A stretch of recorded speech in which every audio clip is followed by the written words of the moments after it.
எல்லாருக்கும் வணக்கங்க. இன்று நாம் காணப்போவது எள்ளு சாதம் எப்படி செய்வது என்பதை இந்த காணொளி மூலம் உங்களோட பகிர்ந்து கொள்ள வந்துள்ளேன். இதற்கு தேவையான பொருட்களை சொல்கிறேன், கேளுங்கோ. 1/4 கிலோ வெள்ளை எள்ளு அல்லது கருப்பெள்ளு ஏதாவது ஒன்று எடுத்துக்கோங்க.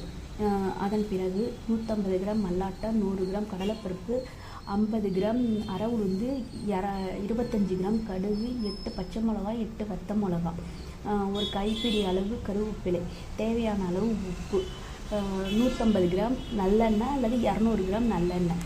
இதுதான் இதற்கு தேவையான பொருள். செய்முறையை கேளுங்க.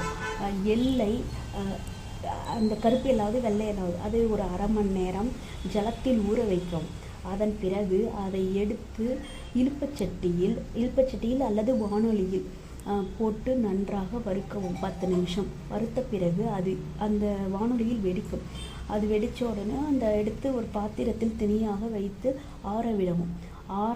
ஆறிய பிறகு அதை மிக்சியில் நன்று நைஸாக பொடி செய்து கொள்ளவும். அதன் பிறகு மல்லாட்டை, கடலைப்பருப்பு, அரை உளுந்து, கடுகு, கருவேப்பிலை, வத்த மிளகா, பச்சை மிளகா இது எல்லாத்தையும் அந்த நல்லெண்ணெயில் போட்டு தாளிக்கவும். தாளித்த பிறகு தனியாக வைக்கவும். ஒரு படி சாதத்தை வடித்து ஆற வைக்கவும். அதன் பிறகு இந்த எள்ளு பொடி, இந்த தாளித்த இது எல்லாத்தையும் ஒன்றாக கலந்து வைத்தால் எள்ளு சாதம் ரெடி.